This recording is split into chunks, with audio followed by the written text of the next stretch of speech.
नमस्कार दोस्तों, कैसे हैं आप सभी लोग।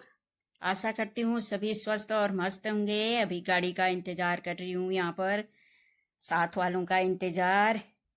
तो आज हम लोग जा रहे हैं मढ़ सिलौली भागवत कथा सुनने के लिए। वहाँ शिव जी के मंदिर में देवी भागवत का आयोजन हो रहा है, तो हम लोग भी जा रहे हैं। आप लोगों को भी दिखाते हैं वहाँ जाके। बने रहना हमारी वीडियो में। ये पहुंच गए हम मढ़ सिलौली गांव में। पैदल रास्ता है थोड़ा सा, तो बने रहना हमारी वीडियो में। दिखाते हैं आप लोगों को। ये दिख रहा है गांव ऊपर शिव जी का मंदिर है। शिव जी के मंदिर में चल रहा है भागवत, देवी भागवत कथावाचक हैं किशोर जोशी जी। तो दिखाते हैं, सुनाते हैं आप। ये दिख रहा है मंदिर, तो हम पहुंचने वाले हैं मंदिर में। भागवत कथा में जो कर रहे हैं उसे क्रियमान, और ये क्रियमान जो बाप रे, कैसा जंगल है ना ये। कपिलेश्वर मंदिर में साइड मैंने उसे मुझे पढ़ा ली, मुझे तो पता नहीं है। कपिलेश्वर मंदिर से पढ़ा मैंने, तो वही आकर पता नहीं किस सुविधा है। शिव जी का कर्म करते वो जमा हो चलो जो भी है ना, जमा हो गए तो उन्हीं कर्मों के अनुसार कभी हमको लाभ हो जाता है, कभी हानि हो जाती है, कभी सुख मिल जाता है जीवन में, कभी अचानक आ जाता है। तो चाहिए कर्म के ही अनुसार मिलता है। इसलिए मनुष्य अगर चाहता है सदा मैं धनवान रहूं, सदा सुखी रहूं, तो उसे सदा अच्छे कर्म करना चाहिए, क्योंकि अवश्य नहीं वो भोक्तव्य। हम चाहते हैं कि आज हमको बढ़िया ये पहुंचने वाले हैं हम मंदिर में। खूब जस है, खूब धन हो रहा है, आगे को भी ऐसा बना रहे। तो इसका मतलब इसको जो आज है सुख अगर ऐसा ही प्राप्त करना चाहते हैं तो कर्म भी हमने खूब अच्छे करने चाहिए। ये नहीं कि हमें सुख आज हमारे अच्छे कर्म उदय हुए हैं तो हमको सुख मिलेगा, और जिस दिन हम सुख हो रहे हैं तो वो हमारे जमा अच्छे करने के लिए कौन होते जाएगा।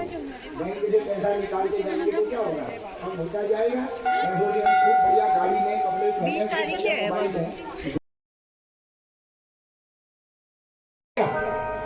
माने कहने का तात्पर्य था कि आप वहां जाके शांति मत करवाओ, शांति हो गई तो मेरे बाल कभी भी मुझे बांधने का मौका मिलेगा ही नहीं। मेरा जो संकल्प है वो संकल्प जैसे का तैसा रह जाएगा। इसलिए भगवान भी वहां जाकर के कहा तो सही, लेकिन बुद्धि खराब हो गई थी। भगवान की बात वहां कहा मानी, नहीं मानी। अंत में उन्हीं के रक्त के द्वारा द्रौपदी ने बालों को धोया है। तो बाल खुले हुए हैं, इंद्र को मिल गया मौका, दूध में कीड़ा बन के चला गया, और दूध के साथ वो भूखी थी बेचारी, पी गई तो इंद्र पेट में चला गया। अपने वज्र के द्वारा उस माँ के गर्भ में जो बच्चा है उसको काट दिया।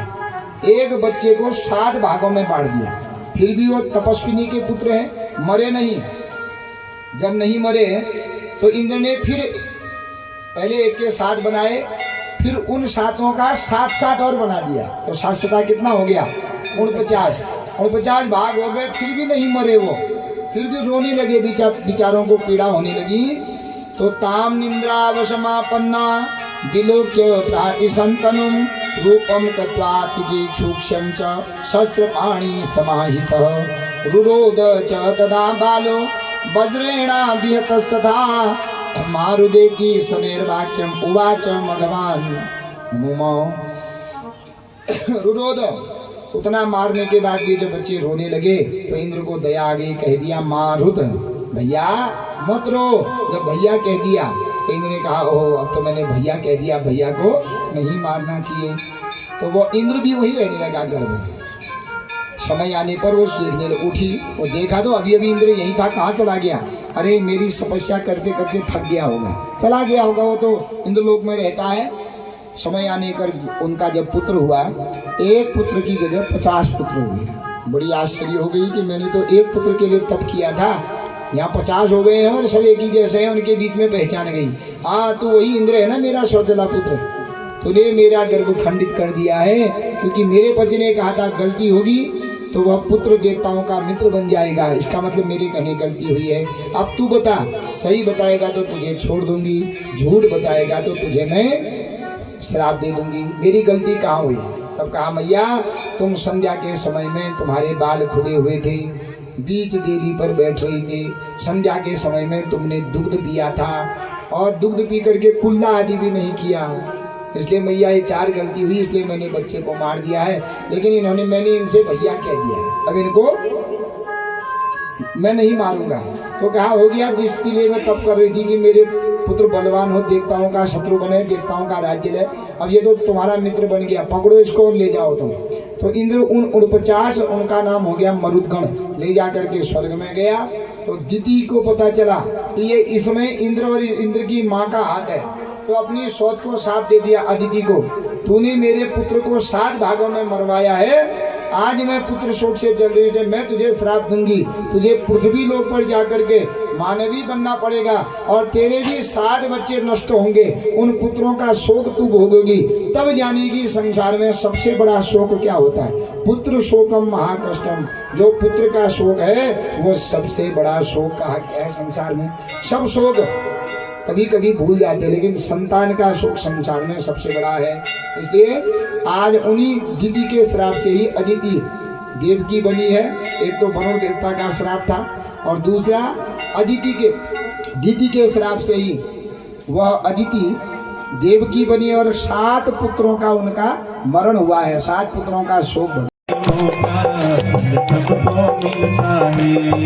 अपने अपने कर्मों का सबको मिलता है, अपने अपने कर्मों का सबको मिलता है, कुछ मांगने से नहीं मिलता, मांगे मिलता है, कुछ मांगने से नहीं मिलता, मांगे मिलता है, अपने अपने कर्मों का सबको मिलता है, अपने अपने कर्मों का सबको मिलता है, अपने अपने कर्मों का सबको मिलता है, अपने अपने कर्मों का सबको मिलता है।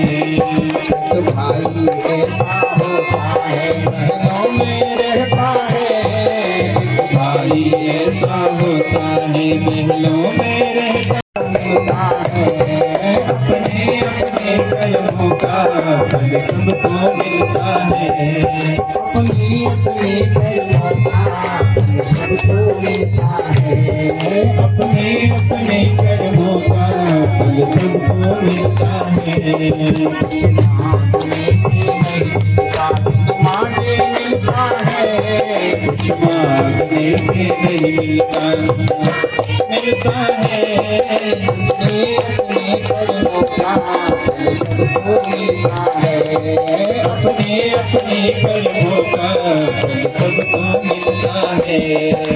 फूल ऐसा होता है मंदिर में चढ़ता है, फूल ऐसा होता है मंदिर में चढ़ता है, फूल ऐसा होता है आरती में चढ़ता है, फूल ऐसा होता है आरती में चढ़ता है, शाखा तो उनकी एक है बस अंतर इतना है, शाखा तो उनकी एक है बस अंतर इतना है, अपने अपने कर्मों का फल सबको मिलता है, अपने अपने कर्मों का फल सबको मिलता है, अपने अपने कर्मों का फल सबको मिलता है, अपने अपने कर्मों का फल सबको मिलता है, कुछ मांगने से नहीं मिलता, बिन मांगे मिलता है,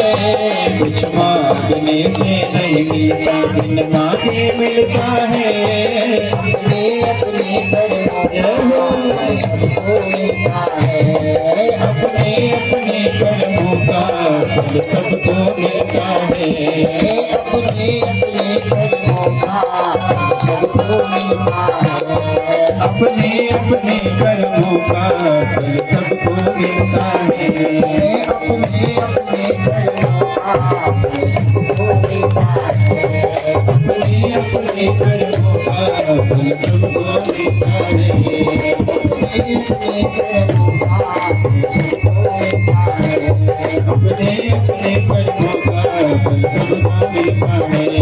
अपने अपने कर्मों